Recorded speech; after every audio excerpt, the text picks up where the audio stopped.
Good afternoon, everyone.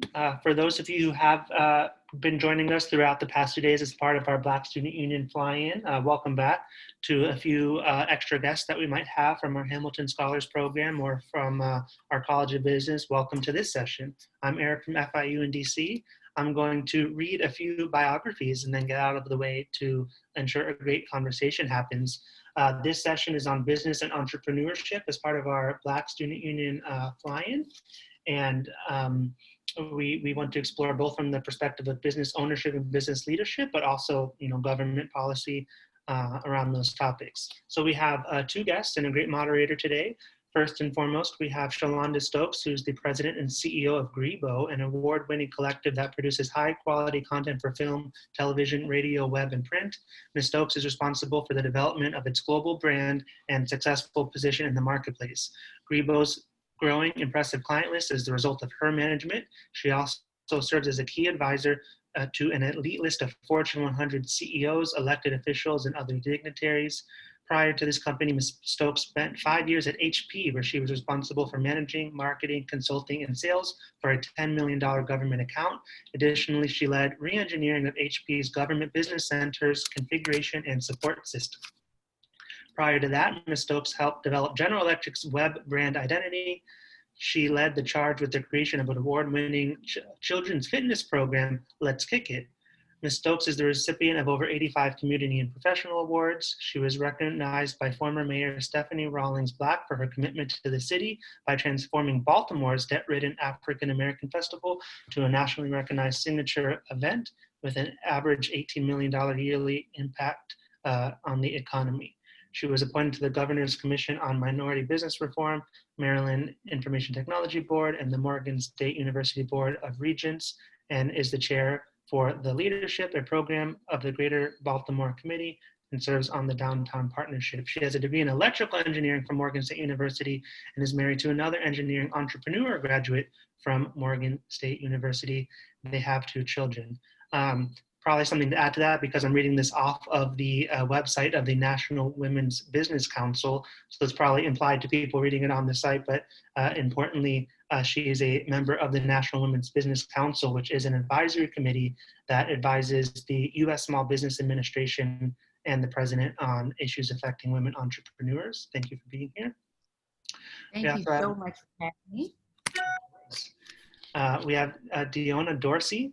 Dionna's love for design began as a young child with a coloring book and has since grown into an entrepreneurial passion. She uses culture, purpose, intention, simplicity, consistency, and inspiring design to support clients in their brand development. Her compassionate nature allows her to empathize with clients as well as audiences, and the result has been her unique ability to create, develop, and nurture the message to best align purpose and passion for brands. She's founded her own design firm and clothing outfit, District of Clothing, a lifestyle brand encouraging progression, inspiring action, and supporting self-love with apparel and accessory items for the sideline rejectors to awake with passion and for progress and a desire to make dreams reality. District of Clothing is worn by change makers making change happen, like our students. So maybe they'll end up shopping from District of Clothing after this.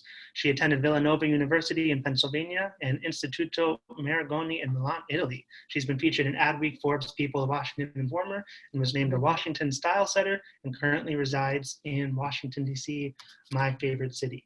I'm so excited that both of you are, do have these creative and entrepreneurial backgrounds. It fits really well with what I've learned about the students in this group. And finally, our moderator, Dr. Antoinette Smith, is a Worlds Ahead full professor within the School of Accounting at the College of Business here at FIU. She holds a PhD in business philosophy from the University of South Florida. She has served as a faculty fellow in FIU's Office to Advance Women, Equity, and Diversity. In 2017, Dr. Smith was recognized as one of the Miami's top Black educators of 2017 by Legacy Miami, and is the author of 2 self-help books available on Amazon, as well as numerous articles in premier national and international journals. Her research was also featured in 2017 in the Wall Street Journal, which we just learned in our last session that Judge Zuberi Williams of Maryland reads every morning, so he might have read about some of that. She's the brainchild behind many successful projects and events. Dr. Smith and her husband own 2 medical cannabis doctors' office and CBD retail in Broward and Palm Beach counties. Their Miracle Leaf stores are the first Black-owned storefronts in both counties.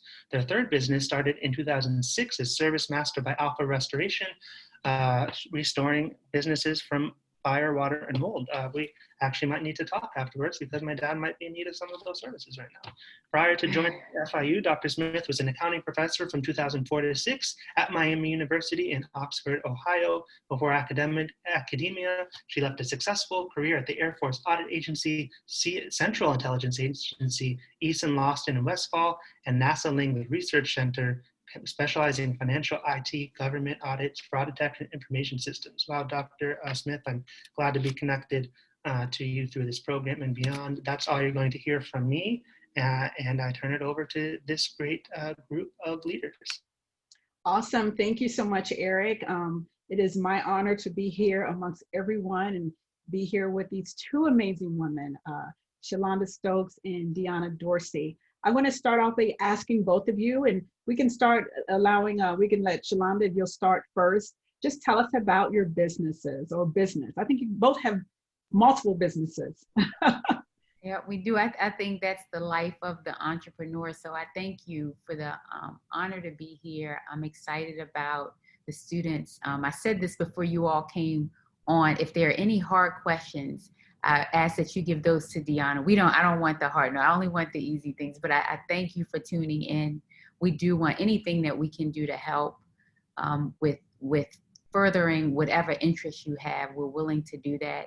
I'm here representing not only my company, greiBO, but also the National Women's Business Council, which I know we'll talk a little bit about that later, but part of what I just want to raise to the forefront when I talk about the growth of my business and I talk about all of those things, it's really about having organizations and people like you, Eric, and you, Professor Smith, that really want to further those lessons. And that's what the National Women's Business Council is really about as well. It's us trying to help create those pathways. So to tell you a little bit, and I know we'll get to that a little bit later, but to tell you a little bit about my company, greiBO, and it seems so interesting because when I look at how beautiful all of you are in this place, I think of my daughter. I think about the time that I've been in here. My company is 20 years old in there. And so I started greiBO when I was 1, so I'm only but I started greiBO really after going through a number of different things in my career. I worked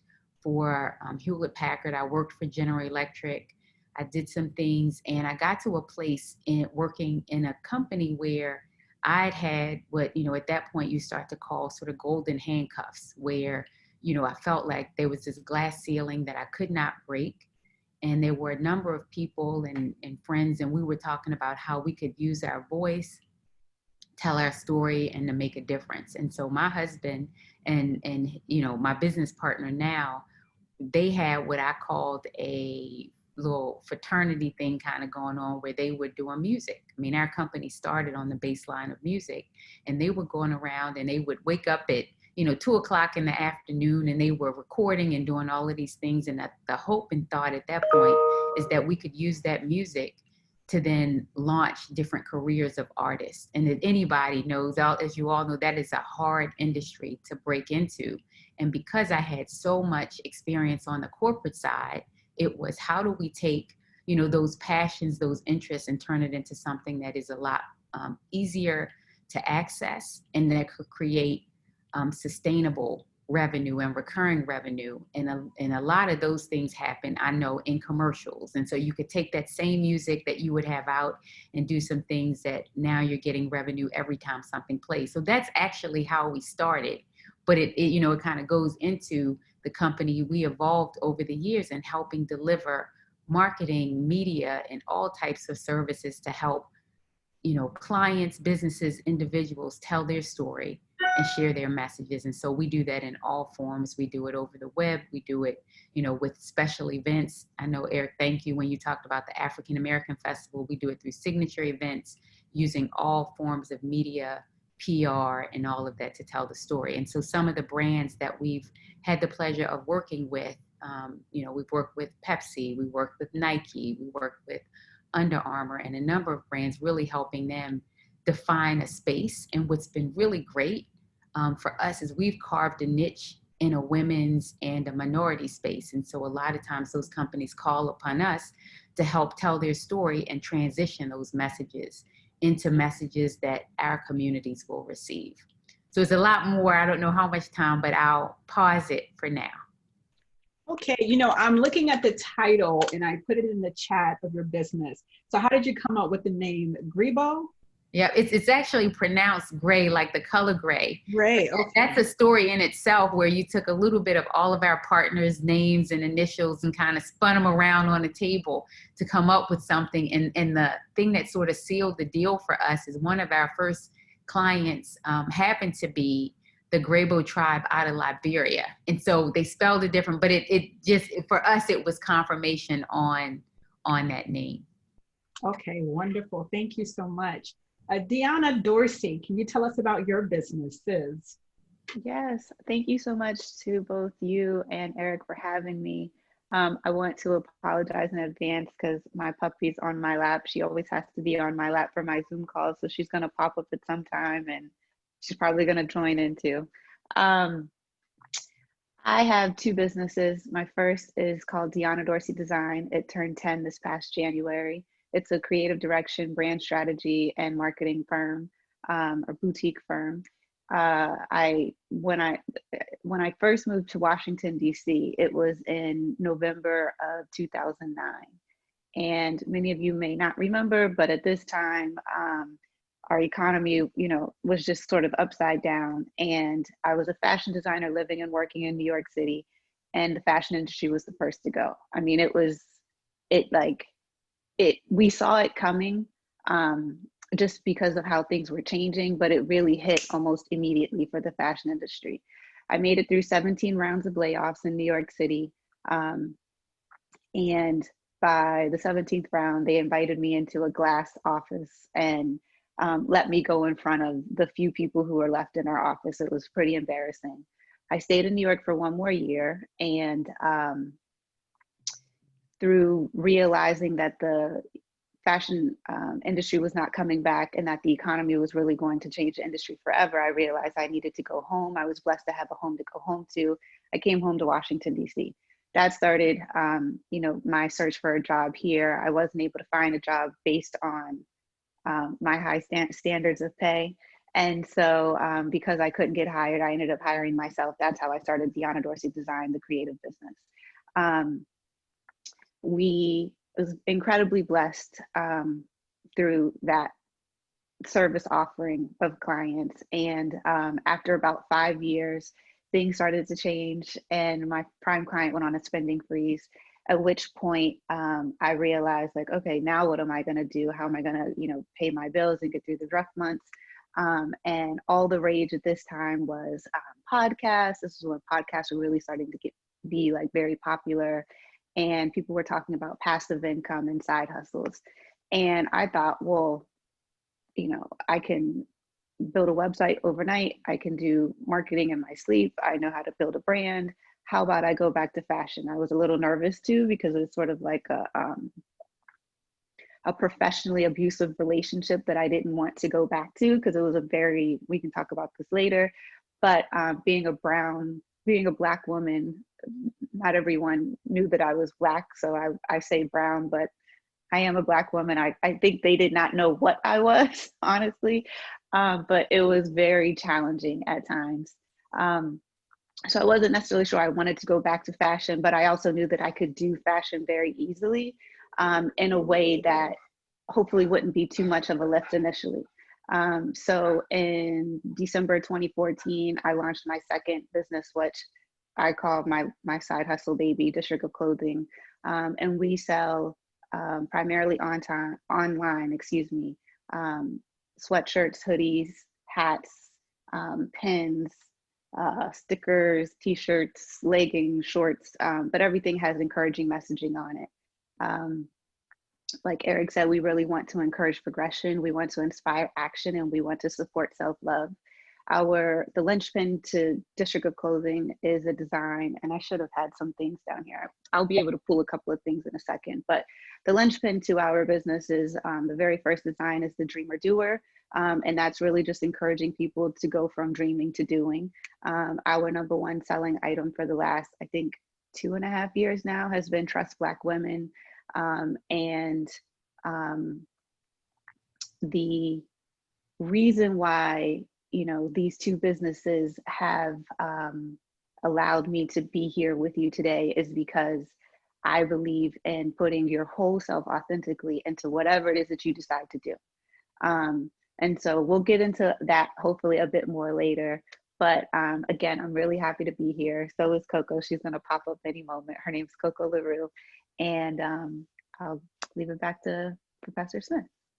Thank you, Dionna. I want to congratulate you on two important things. First of all, your 10 years of being in the designing business and actually having the designing line after your name. That is so cool. And the second thing is TikTok video. I did my first. You did your first TikTok video. So I did my first TikTok video on voting. Everybody here on voting. Yes. But you know, so that leads into my next question. But before I go there, I did go to your website and very just inspired about the terms that you use on, and I have it up here. So it has Trust Black Women on the hat. And there's some more cool ones. You actually have like two lines, right? I have an order here for the Trust Black Women that I can show you. So this, and the other one is, it says, I'm speaking, and then will you shut up, man? I mean, those phrases are so important, so deep, very powerful. I want to get a couple myself. I didn't know about your clothing line until recently. Thank you. What I want to impress upon you all is that if you have an idea, it's come to you because you have the ability to bring it to fruition. It can be something you thought about when you were 5. It can be something you thought about 10 days ago. It could be something, you know, while you're walking your dog. It can be something while you're washing dishes, whatever it might be, especially during this time, to help allow you to make life easier or better or more advantageous for you or for someone else. And then also, you know, ways to help spread and push positivity back into this universe, right? So that's what my goal was with District of Clothing. You know, my initial goal was to help be able to like pay my rent and not have to move back home to my daddy's house. That was number 1. But number 2 was also to be able to put some positivity back into this world. I've been incredibly blessed. I've had lots of resources. My family, my parents, you know, have broken their backs to give me everything that they possibly could.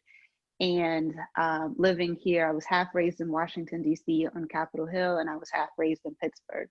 And so it was 2 very opposite sides of the tracks, but it allowed me to see you know, kind of like two of the Americas, because I think there's probably more, but definitely 2 of the Americas. And it made me realize that, you know, that statement, to whom much is given, much, or to whom much is given, how does it go? Help me. Expected. To whom much is given, much is expected. Much is expected, required. Yeah. And so for me, it's just like, you know, I was raised as a young Black girl, that it's God for our family, it's God, it's family, and it's education. And then it's also equally important that I provide a service to my community, but that I also be of service to my community. Yes. And so that leads into our question, which is, you know, which will allow you to keep articulating in that same area, where I want the students to know, how do you find that balance to communicate your passion, your love for what you do in the issues that we're facing in America? I've been to both of your sites, both of your social medias, and you're very strong and forward with that, with your passion. People can feel your heart on your websites and on your Instagram. So can you help the students understand, like you were saying, it could have been when they were washing the dishes, but how do they communicate, you know, their passion and to the world about what it is they want to do? Because ultimately the world is their customer, right? So how do you get that where I'm believing some entrepreneurs don't know how to do it, or they prefer not to do it. But both of you stand in your truth. And when I was listening to you, while you didn't say these words, but I know enough about what it must take for you to have gotten where you are. I heard bravery, I heard tears, I heard mistakes, I heard victory, I heard power, I heard self-motivation, right? So can you help the students understand, okay, this is your passion now. This is what I did to communicate to the world and tie that in together. Because when they connect with their passion, they can work all night and not be tired about it, right? Yeah, you're getting me emotional. Thank you so much for saying that. And I'm gonna say a couple of things and then hand it off to you, Shelonda. But I firmly believe that when your passion meets your purpose, you're unstoppable. And so that means that wherever you are in this life, in your life, and you might have several different passions. You know, when I was 15, it was boys. And then when I was 17, it was hanging out with my friends. And then when I went to college, it was like, I'm an incredibly competitive person. So it was beating myself every day. You know, I wanted to do better than I was the previous day. But I think that it is important that you, at this time in your life, you realize, one, you have to do what you need to do so that you can do what you want to do. I think it's important that you realize at this time, that you're, you know, when you, if you have things set up for you, meaning if you do the work that is required of you now, plus more, because it always takes a lot more, but if you do the work that is required of you, when these other ideas come to you, you'll already have a platform for you to be able to build it off of, right? So I was watching, Professor Smith mentioned a couple of new items that we have. I was watching the debates, and when I heard, you know, Madam VP Kamala Auntie say, I'm speaking, I was like, oh, you know, and I was just right away got to work and calling my teams and saying, hey, okay, we can't get white t-shirts right now, but can I get a long sleeve t-shirt? Yeah, you can, but you can't get black. We can get navy blue. But I had these things already set up so that I was able to just figure out what I could do within these COVID parameters and then put out a shirt. And that I'm speaking is the biggest launch I've ever had. Like, I mean, to the point to where now we're scrambling because we don't know how we're going to fulfill all of these orders. The Will You Shut Up Man, again, you know, I had some extra, thank goodness, I had some extra white hoodies pulled aside. We had like 250 extra white hoodies. We had those to the side. We did a launch. We were able to Dionna, can I ask you, do you get scared? Because you're making these statements, so I want to kind of get to the core of what happens in the head. Do you come up with an idea and are you boldly there right away? Or do you second guess yourself? Or all the time? What happens? Well, I should first say that I fail a lot, right? But through my failure, I try to fail fast, right? So I cry, I fail, I fall down. I probably cry 5 times a week, y'all. Like, if I'm not crying to my husband, to my fiance, I'm crying to my dad, or I'm crying to my dog, or, you know, for me, it's a lot of prayer too. And with the I'm speaking, I had to be convinced by like 5 friends to do this. It wasn't something that I was comfortable doing. And, you know, I think I also realized, like, as a Black woman, no is just not an option to me. So I'm not going to accept no from someone else. And I'm also not going to accept no from me. Like, if it is, you know, if it is not meant for me to do, I'm not going to do it. But also, if I fail while doing it, I'm going to learn something and get to the next thing. And that's my goal, is always getting to the next thing. And at that, hopefully I answered your question. I'll hush. Yes, that's amazing. Shelonda, I'll answer the same question, please. But I was over here saying amen, amen, amen. Yes. I study you, and I'm thinking, you know, you're doing a Baltimore cleanup. You have your cap on, you're in the street, you're connecting with community, you're a superstar, you know, in your area, in your own right. And so, you know, so to me, your passion, everything that you love doing about life, it shows through your skin, it shows through everything. So how are you communicating your authentic self and combining your everything that you have to that community? No, so thank you for that. I think some of the things that Dionna said are so key. It took me a while to figure out what I was passionate about. And so there were different sort of ebbs and flows of getting there. And then I think the other thing is, as you try to climb the corporate ladder, there are some things that you feel like, I can't say this about me, right? Or I can't let them see this side of me because that's not acceptable, right? And, you know, even in terms of hair and all of those kinds of things that you sort of go through, especially as Black and brown women, you know, what will they accept? What will they feel comfortable with? And so for me, it gets to a place that you end up spending so much time working. You work more than you do anything else, that you have to love what you do.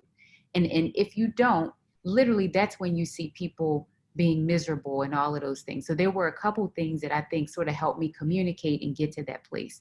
One thing that I subscribe to is I have to get 100 no's a week, right? And people are like, what do you mean you have to get 100 no's? The reality is, if you're not failing, if you're not stretching, you're not going to grow, right? And so one of the things that I say to my kids, and it was said, you know, sometimes parents come and they say, oh, what did you do well today? Right? And for us, it's different. It's, what did you fail at today?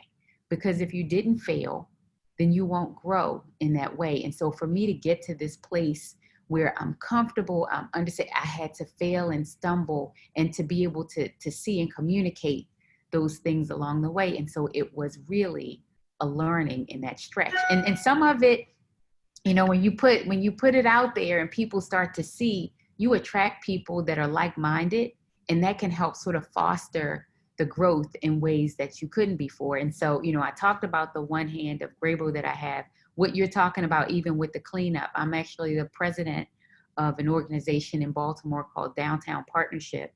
And that is 100 people all coming together in this organization to help keep downtown clean for Baltimore, clean, safe, and thriving. And that's not one of the things that you typically think about, you know, when you think of Baltimore. And so, you know, we hire, in this case, second chance team members, so people who have fallen into problems with the law, and try to figure out how do we help turn their lives around in the process. For me, my life and my passion is about telling great stories, helping elevate people wherever I can, and helping share those lessons so that they don't have to get burned by the same things that I did along the way. Awesome. My next question is, so this is, let me just say this. My husband and I, we own 3 businesses, and we have never, ever used government support. But that's because we don't know. You don't know what's out there. So can you help us maybe provide some links to the students? What public policy issues, whether it's in tax, regulations, are notable, or those that hinder us, and those that support us, and those that we should know about? What grants are available? What contracts should we go for? Anything that we should know when starting our business, so that when you do start your business, you have to use your own funding. Right. When you fail, is there somewhere you go on the internet to say, hey, I need a loan, or maybe not even a loan, like free money? I know some people are very clever in getting free money. Right.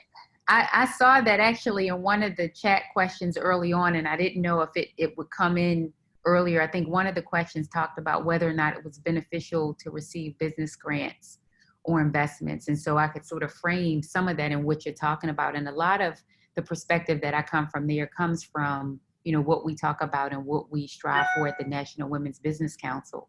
That is a nonpartisan, so federal advisory committee. So we work as an independent source of advice to the president, to Congress, and to the SBA. And so I say the SBA portion, when you start to talk about, you know, the federal support that happens, there is no better resource to me, and it's been really beneficial in that way, than what the SBA is going to be in that right. And what we do at the NWBC, at the National Women's Business Council, is try to figure out, through a series of webinars and roundtables and all of that, how we provide assistance and resources for access to capital, which is what you're asking about, women in STEM, providing access to women, rural entrepreneurs too, for people who don't have access. But I would tell anybody sort of to start there as a learning lesson, you know, what grants are available. They have what loans are available in that right. But to go back to the question that the other person said about business grants or investments, when we started greiBO, we did it without taking any capital or anything like that. And part of it was I watched my family for so long stay in debt that I was fearful of getting a loan or anything that would hinder my business or growth. And so we didn't do any of that. So we grew sort of incrementally. And at the same time, and I liken it to, Kevin Plank, who started Under Armour around the same time that we started our business. And not to say that taking loans, are better, but if I had an opportunity to do things all over again, I would get an infusion of cash or capital to help expedite the growth of my company, to help me bring in people who could help me grow it at a faster pace and to grow. And so I looked at, my company in Under Armour, who used two different paths, and now they're billionaires, in that right. Some of it, different industries, is a whole bunch of things to say, but there is something to having the right capital in financing your business. Now, if you can get that capital without having to repay it in the form of a grant, absolutely, that's the best way to go. If you can get that capital and you have family and friends who are willing to support your dreams and efforts, that's a great thing to happen. I didn't have the benefit of having those types of circles to help me do that kind of thing. And so all of those I would do first, but I wouldn't recommend necessarily doing what we did if you really look to grow your company to scale it that way. If you just want to make sure that you can eat, which is what we did, and you're willing to put in the work, you do it. But I do want to say with entrepreneurship, and for anybody who's on here, and Dionna, there's a song that Mary has, and it's called "It's the God in Me." And it's a line in that song that talks about how, they go behind closed door and they're on their knees and they're crying because people look at the cars and the dollars and they start to see all of these things because, you live the lifestyle, but they don't know as an entrepreneur what it takes, the effort that it really takes to put in. And so to go into this type of thing, you have to be willing to, put in more than 100%. You have to be willing to stay up. And I liken it to, we used to tell this story about even burning the boat, right? Because once you get into entrepreneurship, you're going to want to go back. And so you really want to set yourself up in a way that you don't have to. So the long story short, to kind of go back to the question that you said, I do believe in leveraging resources to help get there. It is the right resources. And I do believe that the SBA is a great start to making sure you get the right information. Thank you. Dionna, did you want to add something? No, I think she got that. I did not start either of my businesses with capital. I think, something to consider is when I started Dionna Dorsey Design, it was me offering a service. And so they essentially wanted me. I tried to scale it and I tried to bring in other designers and I tried to bring in, a couple of tech heads. And unfortunately, it didn't work because the way that I started off my business model was focused on me. And so my clients got completely reliant only on me and didn't want anyone else. So then I just had to make a quick little pivot and, switch up the business model again so that I was being compensated appropriately for, the services that I was giving these folks. I really think that it is a personal choice. And I really think you have to be thinking from, day -10 about day 2500. This will allow you to figure out which direction is best for you. And then also understanding that the load is different mentally when you do have access to capital, because you are now, you are now fully responsible. You have a lot of other people that you need to adhere to, and a lot of rules. And I think it's just, I'll finish with just saying, just make sure that you all are reading everything, reading the fine print, When you first get started, if you don't have an attorney, access to an attorney or access to an accountant, those are folks that you can probably find, organizations, especially here in Washington, D.C., and I'm sure in other areas as well, but there's lots of organizations, and I'll type in at least one of them that I know, WALA. It's Washington Area Lawyers Association, and they will help you with, I think it's like a nominal fee, maybe $25 or something like that, but they'll help you with contract writing, they'll help you with understanding terms. It's really a great organization that you can work with. And Google is your best friend, but Google does not have, it's not a mind, right? So you just want to make sure that you're actually speaking with someone who is an expert in these things. Thank you, Dionna. All right, so students, I am about to turn this over to you. I see the chat area is getting filled with great questions. But before we even do that, I'm so proud of you for just being here, thinking about being an entrepreneur or just going to the next level in your life, and you're here. That is amazing, because you could be on social media, you could be on your telephone, you could be in the bed, you could be somewhere else, but you're here. So you've already made an amazing step. All right, so I'm going to go in order. And Travis, do you want to ask a question, or did we address your question? Do you want to add to it? Let us know. Dr. Mrs. Shelonda and Mrs. Dorsey already answered the question. So thank you very much. And it put a lot of things in perspective where I need to go. Awesome. Perfect. And also thank you for sharing your background with us. Very impressive, sir.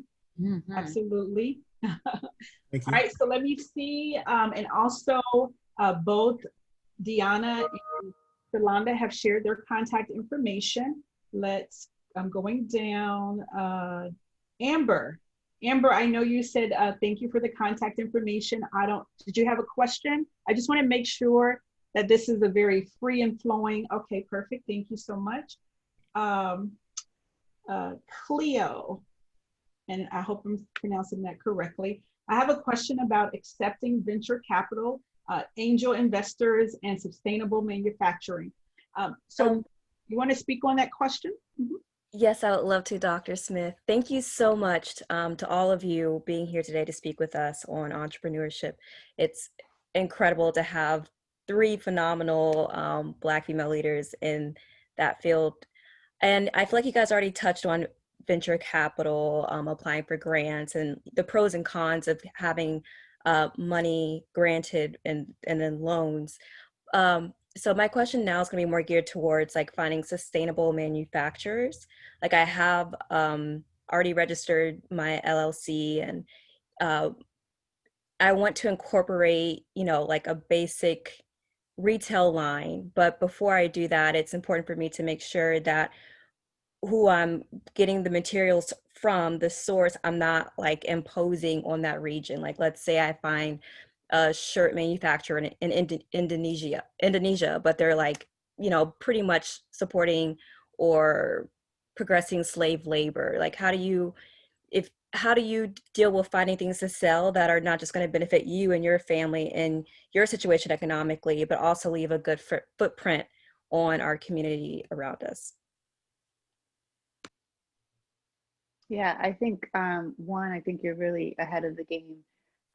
Before I try to answer your question, I first want to say, I think, again, you're spot on with this, because in today's day and age, 2020 and 2025, the majority of global consumers are belief-driven consumers. So if they see that you are doing something that they don't necessarily believe in, you'll be canceled, right? And in 2020 and I say 2020, but as a designer and as a business person, I'm constantly thinking at least 4 to 5 years ahead. So I'm also saying 2024 and 2025, you just really can't come back from that.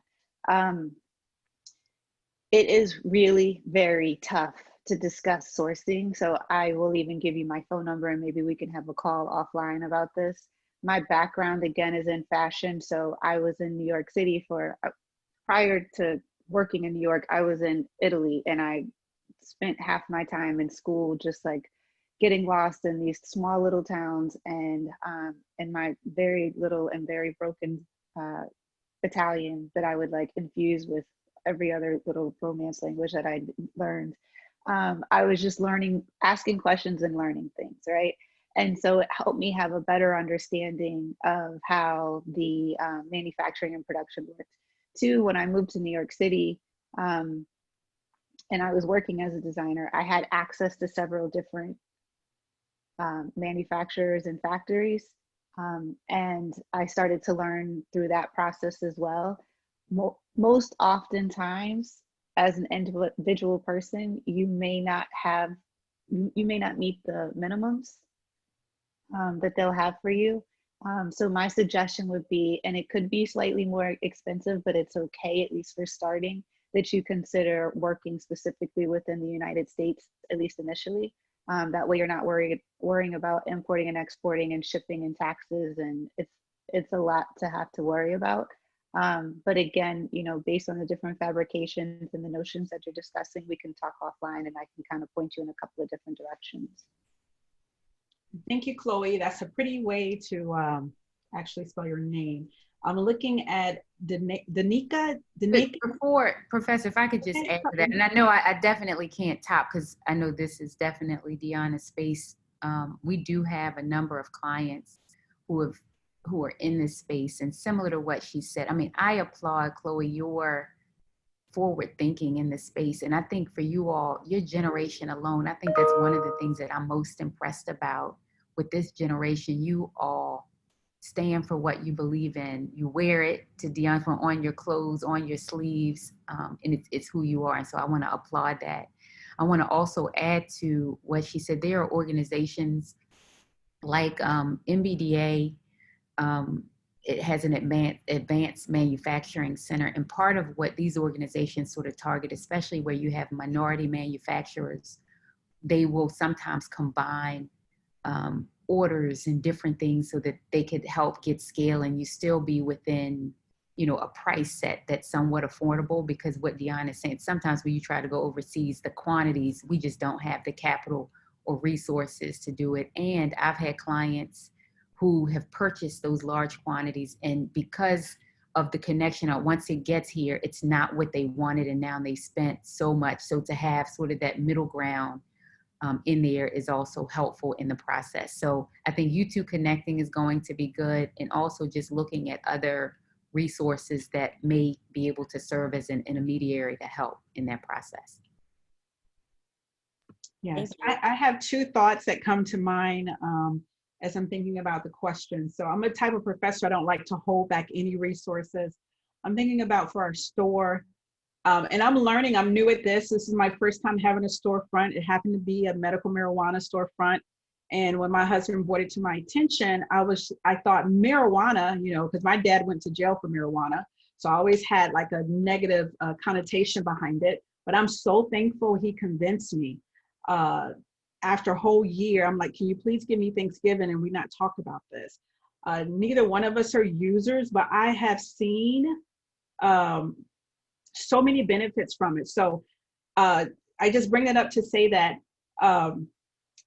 you know, I was stubborn to thought processes, and I was bothered. I had to forgive myself for being so stubborn. My husband brought an idea to me. And so sometimes we don't really hold what is really the best for us. If we think we know everything, in another way of saying that.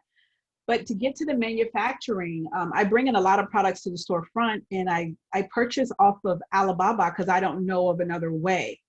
And that has been successful because I've been able to mark up the prices about 50%, right? So I'm selling those things in the store. So that's my manufacturer, because I don't know where else to get these products that I want. I'm pretty much into glamour and glitter. So when I want a female to have a bling joint holder, I see Erica, you know, nodding.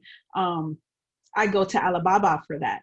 So, and I'm sitting here thinking, well, is there a way that you could really outsource some things? Like when you're a student and you don't have capital, you don't have money.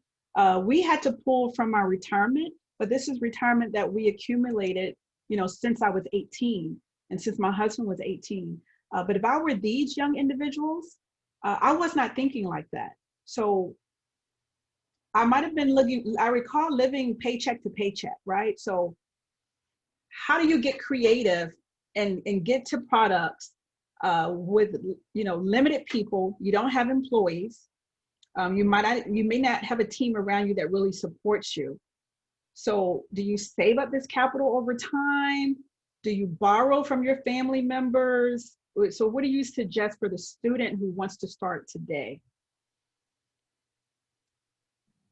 I think that's a really good question. The other sort of the beautiful side of the students today is they have social media, which back in the day we didn't have either, and needed resources to market differently. And so, definitely as a platform for getting it out once we get our stuff, I think social media has opened so many doors that didn't exist previously. But in getting products and resources and all of that, especially from a student perspective, I start with, if you have it, I'd always start with friends and family first, and people who are willing to invest in you.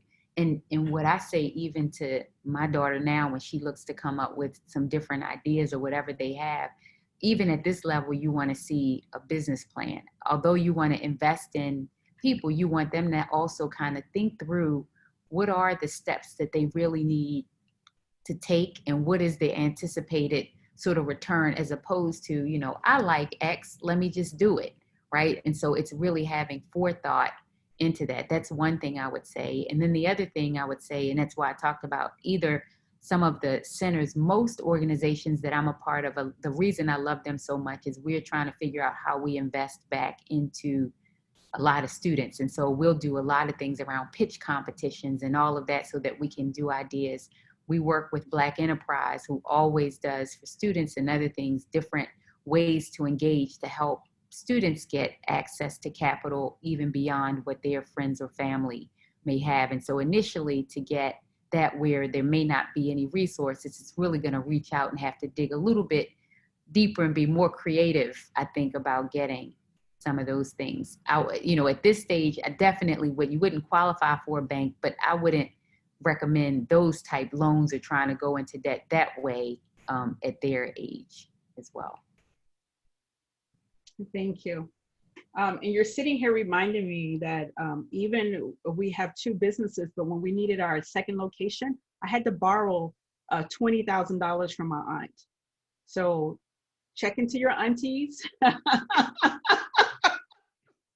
Oh, and also pool and partner, right? I think a lot of times we don't do at this earlier stage, everybody stays sort of in their silo, but you pull some things together and get, enough to get the first batch, first run or whatever, and then start to use those proceeds to develop more you can. Other nationalities tend to do that a lot more than we do.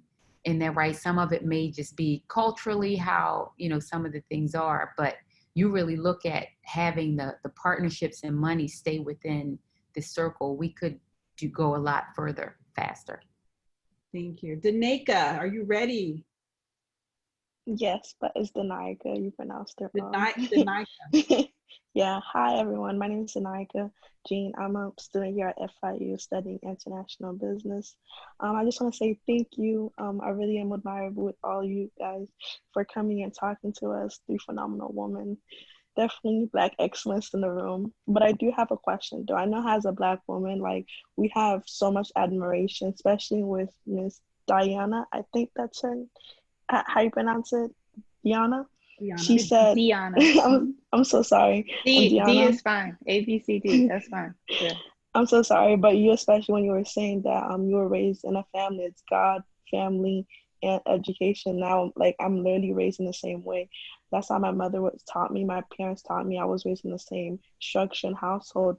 And you even touched base on the fact that when you first started your business, it was during global pandemic, but except like the market was crashing. And right now, I'm in a part where I want to start a business. I want to develop an app for cars because I struggle with car problem a lot. And I feel like a lot of women, especially us ladies, I know you experience that when you go to the car dealership, they charge you an arm and a leg because you're just a woman, they assume you don't know about cars. So I want to develop an app where you could go, it's like AAA, but instead you develop the app, you just go on the app, you find like the nearest mechanic, someone that's trustworthy, instead of waiting for AAA, and they just gonna tow your car and you probably gonna miss work. You just go on there, they could either have the option to tell you if they could fix it right there. And then if they can't do that, they'll just find an alternative for you or tell you to come back or go to somewhere like another mechanics when you reach your destination to fix it for you. That's what I want to do. And I know when you said you were developing your brand, your clothing line during that time, it was really hard because you got fired, like there was no job, and I'm in the same predicament. Plus I am a college student, so I don't really have people that could help me with that. So that's like my first question. My other question was like, how do you guys find a balance with it? Because I know as Black women, we put so much on our shoulder. Like you said, I'm my worst enemy. I literally work so hard on myself. I'm always so hard on myself. I'm always telling myself I could do better. Like, I can't sleep right now because I feel like I'm not doing enough like I should be doing. So that's my two questions. So I'll start with two first because that's a lot easier. I don't believe in balance. Okay, I believe in living a healthy and balanced life. So when I'm working, I'm focused on my work, right? When I'm praying or watching TV on watching church on TV now, like my phone is down. That's where my focus is. I believe in making to-do lists every single day, but I have to not like put myself on my to-do list. I have to put myself first on my to-do list. Otherwise, nothing else is going to get done. And so I have like my selfish needs that I need to do. And then I have my, like my vanity needs that I need to do, all of these things, right? So it's either like something simple, especially now during the pandemic. And I have two bonus boys that I live with now. So just remembering to like brush my teeth in the morning, but that also makes me feel good. Making sure that I have my coffee, making sure that obviously that I'm doing my devotionals, making sure that I'm working out, making sure that I'm walking my dog. It's just, I think it is important that we be mindful and open to trashing what society is telling us just because, and I love Auntie Oprah, but just because, and I don't know if that she's saying this, but OWN magazine or someone is telling us, oh, we need to live a healthy lifestyle and we need to do this. There's also days when I don't work out, like after George Floyd, I did not work out for 3 months because I couldn't. It was hard enough just like getting up. A couple of weeks ago, when we heard the Breonna Taylor,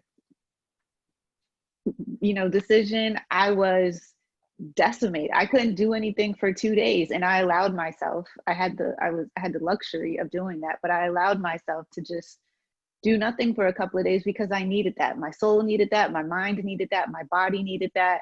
I was so, down. I couldn't get out of bed for a couple of days, but I needed that, right?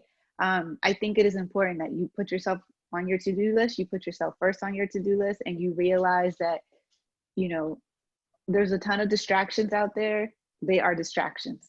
Like if it's not serving my greater good, my soul, my purpose, at this moment, I don't need it. If it's something that I can do later, okay, I'll do it later. But part of that is like me making sure that I'm in a good headspace to even be able to make that decision. I hope that makes sense. Two, I love your idea. I literally, there's a car sitting outside and it's sitting outside because over the course of 1 year, I maybe had 7 like nearly flat or almost flat tires. And at one point I went to fill it up with air itself. And I thought there was an earthquake or something was happening. I didn't know. I literally flew back. The tire exploded at a gas station. It was a mess. So I will definitely download that. I think the first thing you should be doing is definitely Googling and looking up different ways, because there's tons of app developers that aren't, incredibly expensive, right? Or if you happen to know somebody, you're at a university where there's probably someone studying one of these things and you all can partner on doing this together. You also can reach out to Google, and I will send this to Eric later once I fully remember it, but they have like I think it's called the Black Googlers Network, I think. You can email them and they can perhaps connect you with someone, maybe even locally, and you all can work on it, distantly together. But again, I just want whomever you are on this call, like, you don't have to do what you're seeing everybody else do and in the way everyone else is doing it on TV, right? It doesn't, everything that you see on the what's that show called? The what is it? I was the show the Kardashian. No. Everything that you see on the that's a distraction. Okay, Oh, that's a distraction. I meant the show where where they're pitching, the pitching show. Shark Tank, right? When you're watching Shark Tank, you see 100 different people come up there, and everyone has 100 different ways that they got there to that stage, right? So just be open to, like Professor Smith said, be open to trying something different.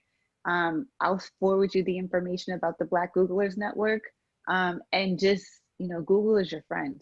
I promise you. Like, just keep looking up resources, keep learning. Before you know it, you could even, we are in a pandemic, there's not too much that we're doing. Like, you could honestly be teaching yourself how to build your own app too. And I'm sure that that's on there as well somewhere. So I think step one would be write everything out, learn about copywriting, learn about patenting, see how any of these things could work for you. Make sure that you are fleshing out your idea as well as possible, but just be open to doing it differently. Absolutely. I concur with everything that you said. I would also add the one thing that I think I've done different, and it's probably just as I've gotten older, I can't segment the different places around balance. Balance for me has been figuring out how I bring all of the things I love into a similar space. And so now it's crazy. I walk to work, like I live 2 blocks from where my office is. I walk to work. My kids, everybody, if I'm working out and I'm listening to a book on tape, and I'm figuring out how all of the passions that I have sort of come together into one space, and that creates whatever this sort of fake, sense of balance is. Because I don't know that the balance piece works. I think similar to what Dionna was saying, it's whatever takes the priority sort of at that time and is needed. If my kids need something, drop everything, I need to focus on that. But as much as I can bring all of those things into one space, it's helped me get to a better place, and removing those things that are toxic, whether it's people or vices. And, similar to what she said, I don't really watch a lot of television. And part of the reason I couldn't watch the Kardashians, and I would sit there and I'd just be mad the whole time. How they get this and that, And so I think just the psyche of some of those things are a little bit different. And I started thinking, well, if I spent that hour, 2 hours, 3 hours investing in me, what would I have differently? But not to say that you can't do any, because to decompress, do whatever you need to do to decompress. So that's how I feel on the balance piece. As it relates to the app, as an electrical engineer, I love anything that has to do with tech in that space. There's a group called Mastermind, MAST, I think ERMND. It's not Mind, MIND.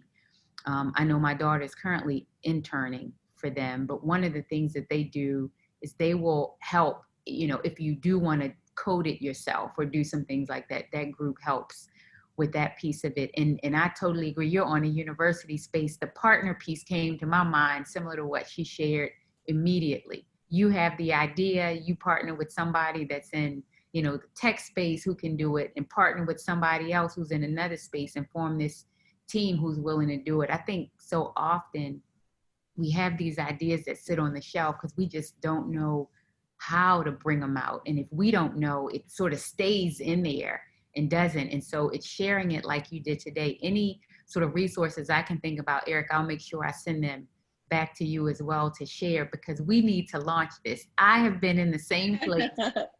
I know. I have been in the same tired. I'm just so tired of the situation. I actually ran out of gas one time, believe it or not. And I'm like, what do you do? I found something online that but it was scary, right? Because it wasn't something, and you don't know what to trust and all of that You kind of don't stuff. know who to trust because you're a woman. Right. They like to take advantage of us. All Like the day. other day, I got a flat tire. The guy thought like I didn't know what I was doing. And the thing about me is I know cars. I might not know when it comes to manufacturer-wise, but I know enough to get around because I've been having car trouble. So I'm mechanics. I had to teach myself because I'm like, I can't do this. And the guy saw me on the side of the road. He literally stopped the car, and I'm like, and it wasn't even the best neighborhood to be in. I had no choice but to just let him take over and like just pray to God that he doesn't mess up my car. So I'm like, you know what? Instead of keep doing all of that, why don't I just create my own solution for my own problems? Since that's what I feel like that's what compares successful people to the rest of the population is. Successful people find solutions to problems. And that's what I've been trying to find is a solution to my problem. And I think it will benefit not only women, but also people that are traveling outside of state. When you're like, you're driving up from Washington D.C. to California, for example, you get stuck on the side of the road. Like I'm pretty sure there's a person around you that's a really good mechanic, but you wouldn't know. But you just go to like auto shop and then you spend $200, $300 when you could have just saved yourself like that amount of money. You know what I'm saying? Right. You could even through crowdsourcing, to what you're talking about, in the same way that like Waze does. And it's like, who's around in this area? It's so many things that you can pull into it. Yeah. Professor Smith, I think she should be teaching. She should be on the other side of I know. Yes. Danica, right? It's Danaka, like Danica, thank you so much. It's important that we pronounce your name correctly. So Danica, one of the things that I noticed when you were speaking is that you shared your idea.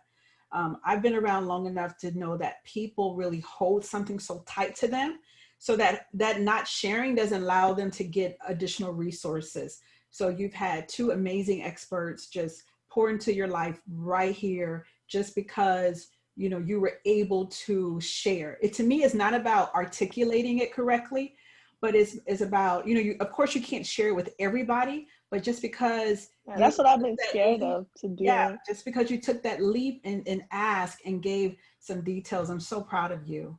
Yeah, just know that, right? Just understand that part. There is a question related to what we're talking about now, but I want to first go to Erica Gonzalez. She has a question as well. Take it over, Erica. First of all, I want to thank you all for coming here and speaking to us. It is incredibly inspiring as a woman in business, as a Latina woman in business, to hear from your stories, specifically your professional and entrepreneurial stories. It's not all too common that I get to hear the story of a fellow woman in business, really. And so where I want to get at is I'm a senior at FIU pursuing a bachelor's degree in international business. My question deals with that idea of imposter syndrome, particularly among women in business.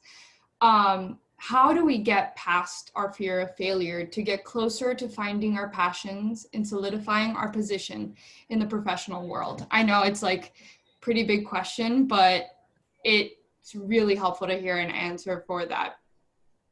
No, thank you. And I can start if that's okay. I think, and it goes to what I sort of talked about with the 100 no's. The crazy part of failure and getting over the fear of failure is you have to do it, right? You have to, and it's one of those things where if you don't put yourself out there, you won't fail, but you also won't grow in the process. And so, I've even done some things sometimes where I know I want to take the jump and figure out if there are some interim steps I can even take to, where maybe the failing doesn't feel as big or as real, but you ultimately have to do it. And so the way I ended up doing it for me was a paradigm shift of, that's why I did the 100 no's. It made failing winning in a sense. And so 100 no's essentially says that if I don't get 100 no's in a week, then I failed, right? So getting the no is not the failure, getting to the goal of 100 no's. So, and it's thickened my skin along the way, because, you start to look forward to it. And so you say, all right, I'm gonna get my 9th no. And then they like, yes. And you're like, yes, you know what I mean? And it kind of sort of propels in there. So that's what I would say to that part. You have to, whatever you can do. If you said every time I get a no, I'm gonna treat myself to a Sunday or whatever this thing is that's your pleasure, just so that you find some incentive in being okay to pursue no.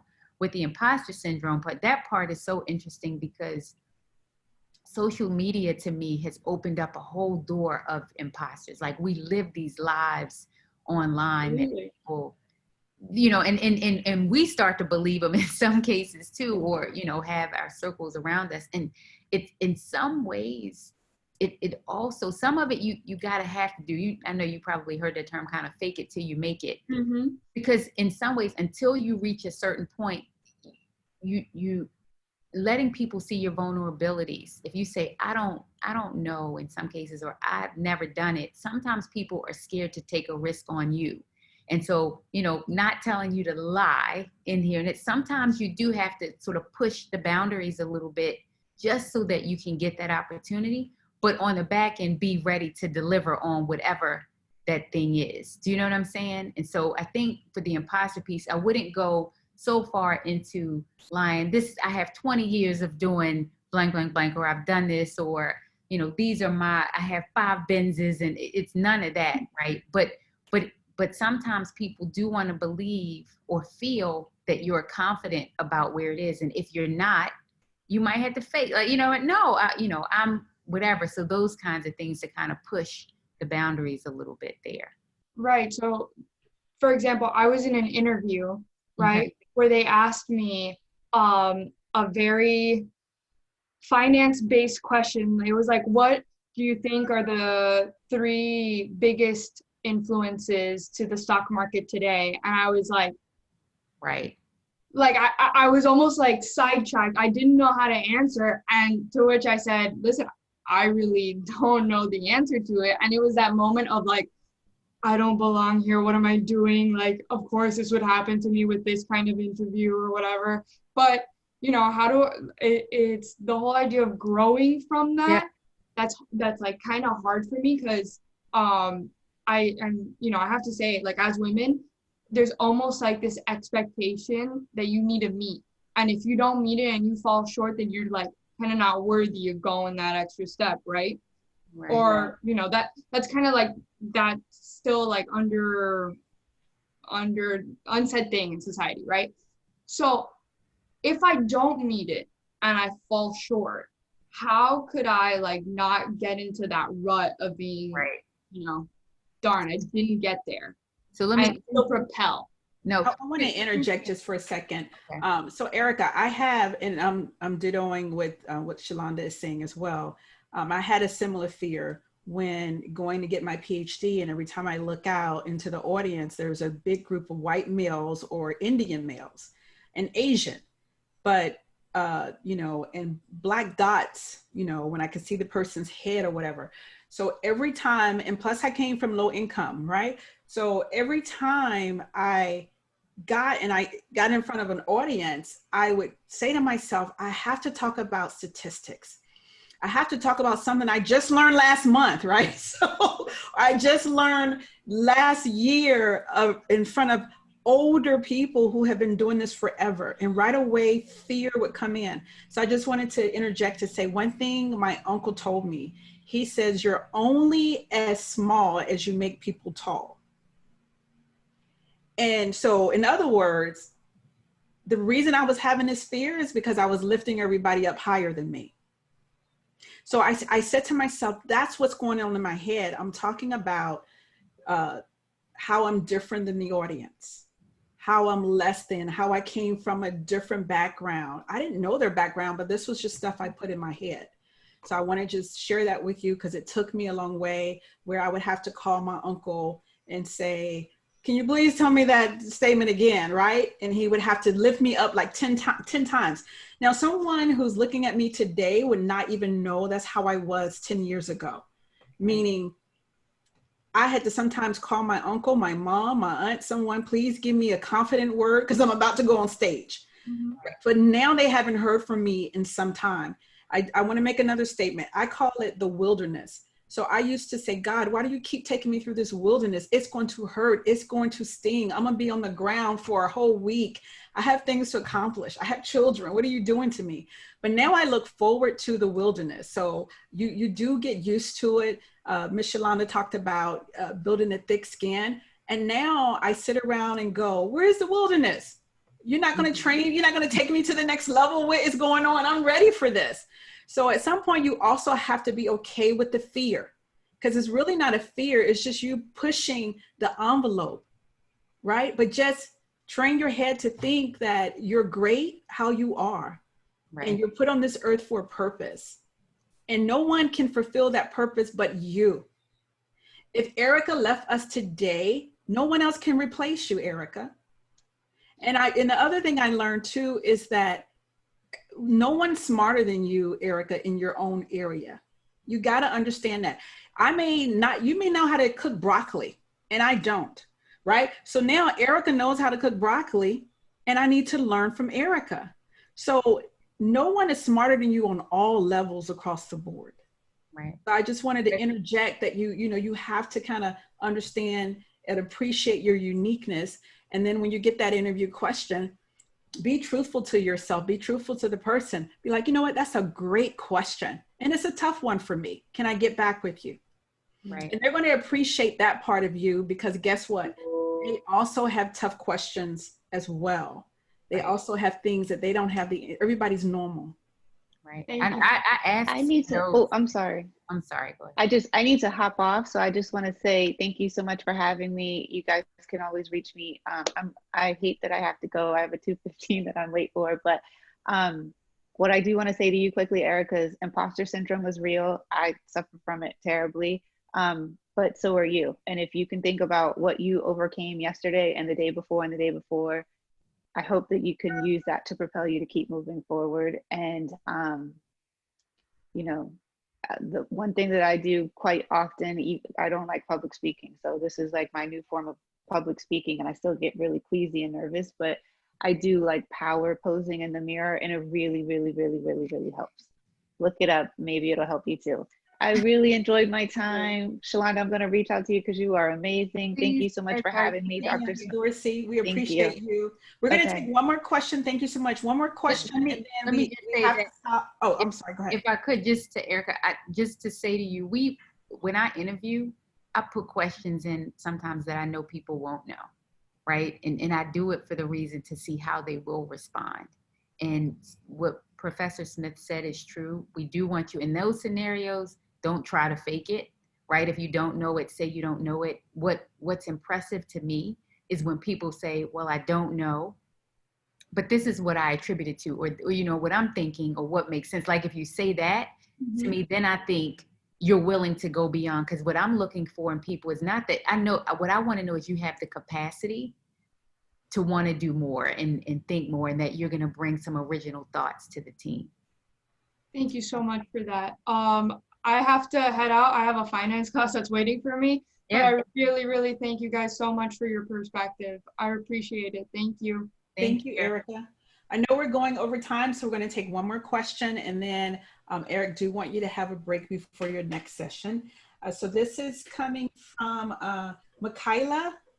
Help me with the name. Michaela. Michaela, okay. Yes.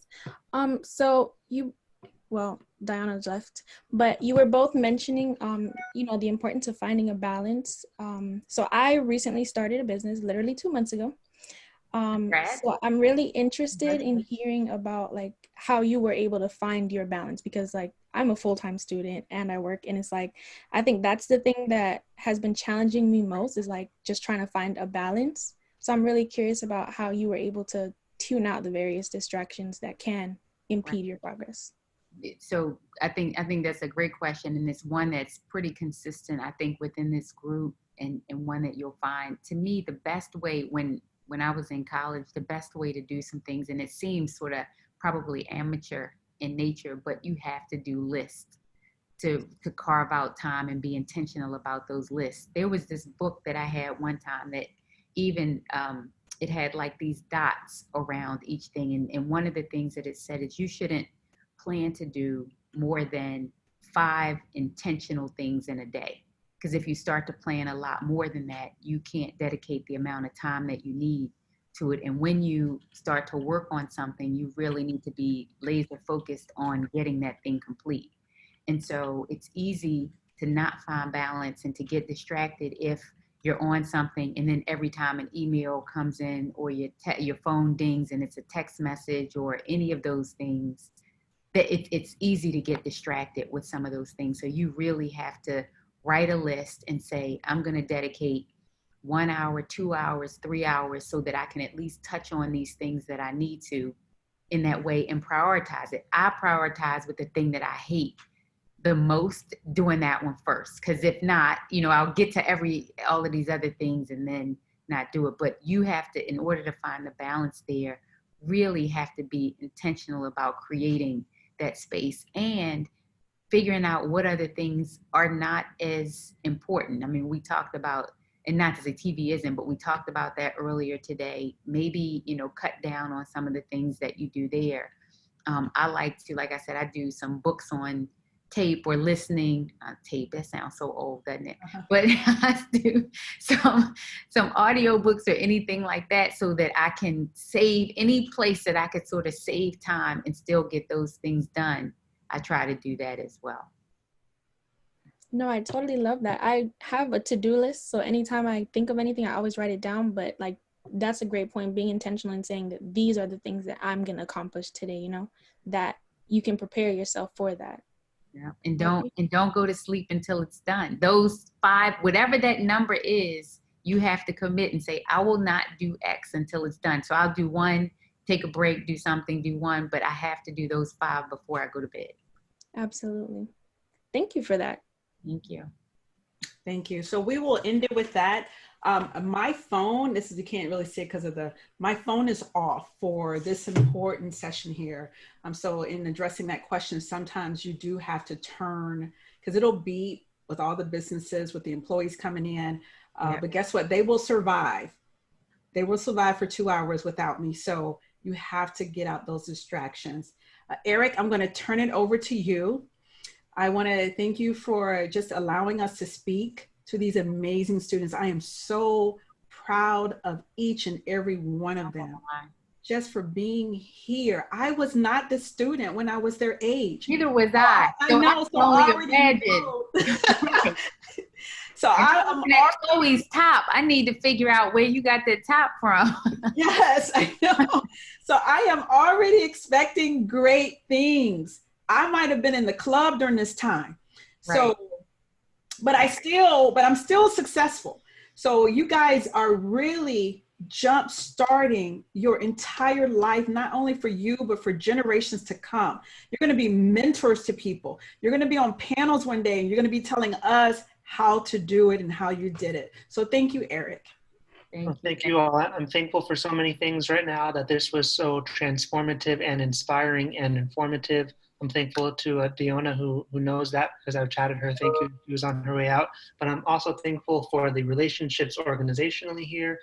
Professor Smith, I know we were chatting earlier that you'll stay involved with the Black Student Union and with FIU and DC, and thank you so much for that and moderating today. Shelonda, we've had a great partnership with the National Women's Business Council and many other speakers from the board and or administration before, and to meet you and have your involvement now has been amazing. So we're thankful for all that. And most of all to the students who not only are up to date, great things, there was no break between the last session with a state judge and this one, and really now between this one and in 10 minutes with some alumni working on presidential campaigns, and they're doing great, and I'm thankful they'll stick with us for that next session too. Thank you all so much. Thank you all. Thank you. Thank you, Eric. Thank you. Thank you. I'm excited for all of you in the questions. Thank you. Thank you. I just want to say a note, especially to those who came on camera, it makes a difference, literally. And so it shows your level of engagement and commitment to being here. So thank you for doing that for us as well. Of course. Thank you. Thank you. Thank you for liking my idea.